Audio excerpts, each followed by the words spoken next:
नमस्कार मंडळी, आज आहे होळी आणि आज नवरोबाला लवकर ड्युटी असल्यामुळे मी बनवली आहे कांदा बटाट्याची भाजी आणि चपात्या डब्यासाठी। आणि माझे सासरे ऑफ झाल्यामुळे आमच्याकडे काय वर्ष श्राद्ध होईपर्यंत वर्षभर सण काही बनवत नाही, म्हणून मी आज साधंच जेवण बनवलंय। आणि तुम्हाला मी आज आमच्या क्वार्टर्समध्ये BMC क्वार्टर्समध्ये होळी कशी सेलिब्रेट करतात हे मी तुम्हाला आज दाखवणार आहे। सो फायनली तयारी झाली आता, तर चला बघूया होळीची पूजा। ही बघा मंडळी, अशी सजवली आहे होलिका।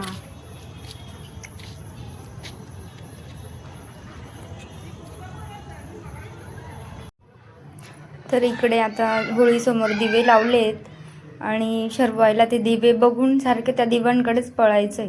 त्याला ते मजा येते बघायला, नवीन नवीन दिसतंय तर मी त्याला सारखी मागे खेचून आणते, तो सारखा तिकडेच पळतोय।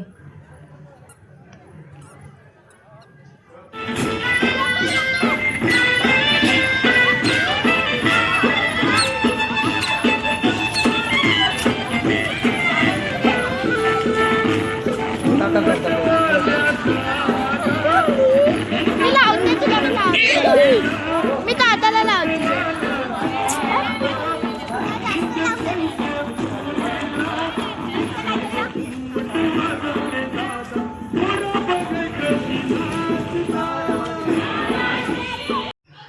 हळूहळू गर्दी वाढत होती। मग अमूल्य आणि शरवायला दर्शन करायला घेऊन गेली आणि देवाकडे प्रार्थना केली माझ्या बाळांसाठी, का त्यांना निरोगी आयुष्य प्रदान कर, त्यांच्या सगळ्या इच्छा पूर्ण कर, त्यांची इडापिडा टळू दे असं सांगितलं देवाला। आणि इकडे मागे आली आणि अजून पुढे खूप छान छान व्हिडिओ तुम्हाला बघायला मिळणार आहे, तर तुम्ही व्हिडिओ शेवटपर्यंत बघा, स्किप करू नका। तर आता सगळे इकडे एकत्र जमले आणि सगळे एक एक मिळून पूजा करत होते। तर सगळ्यांची पूजा झालेली आहे आणि आता आपण सगळे मिळून होलिका मातेला प्रार्थना करणार आहोत। तर चला प्रार्थना करूया। माऊलीच्या 12 नाक्याच्या 12 गल्लीच्या 12 करेला देवा महाराजा। आज जो शिमग्याचा सण सगळे पोरं तोरं म्हातारे कोतारे मिळून साजरे करतात। जे काही इकडे पिढा वाकडा नाकडा असतात ते दूर कर रे महाराजा। कोणी काही कोणावर वाकडा नाकडा केला असतात तर तो बाहेरच्या बाहेर निघून दे रे महाराजा। हे देवा महाराजा, आणि जो काय आजकाल पोरं तोरींवर अत्याचार होतात आणि जे करतात ते नाही कर रे महाराजा।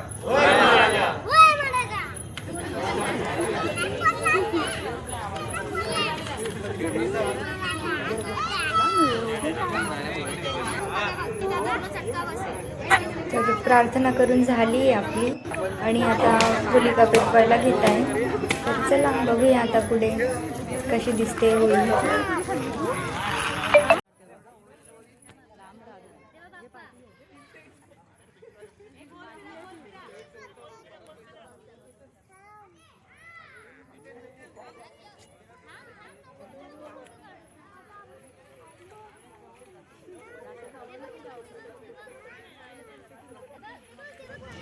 तर फायनली होळी पेटवली आहे, बघा तुम्ही कशी दिसते।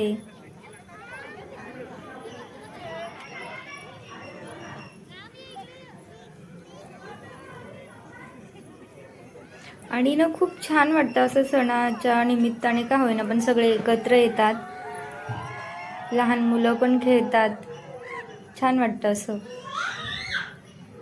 तर तुमच्याकडे पण अशीच होळी होते का?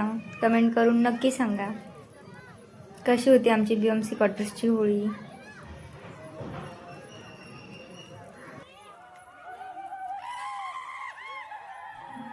आमच्याकडे होळी पेटल्यानंतर सगळीच लहानांपासून मोठ्यांपर्यंत होळीला 3, 5, 7, 11 अशा फेऱ्या मारतात आणि आपल्या मनातल्या इच्छा बोलतात आणि आपल्या घरावर कोणतं संकट नाही हो असं देवाकडे प्रार्थना करतात। तर तुमच्याकडे पण करतात का? आणि शेवटी लास्टला बायका होळीला पाणी घालून आणि होळीमध्ये नारळ विसर्जित करतात। तर असं आमच्याकडे करतात, तुमच्याकडे पण करतात का? नक्की सांगा।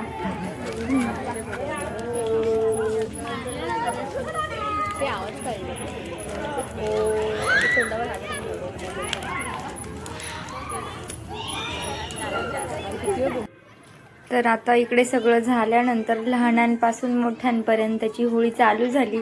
लहान मुलं स्वतःला रंग लावून घेत होते आणि सगळेच एकमेकांना कलर लावत होते. तर तुम्हाला सगळ्यांना पण होळीच्या खूप खूप शुभेच्छा. तुमच्याकडे पण अशीच होळी होते का नक्की सांगा. तर इकडे मुलांसोबत मीही होळीचा आनंद घेतला आणि तुम्ही कमेंट करून नक्की सांगा का कशी होती आमची होळी. आणि आपल्या चॅनलला लाईक शेअर सबस्क्राईब नक्की करा. तर चला बाय बाय, भेटूया नेक्स्ट ब्लॉगमध्ये.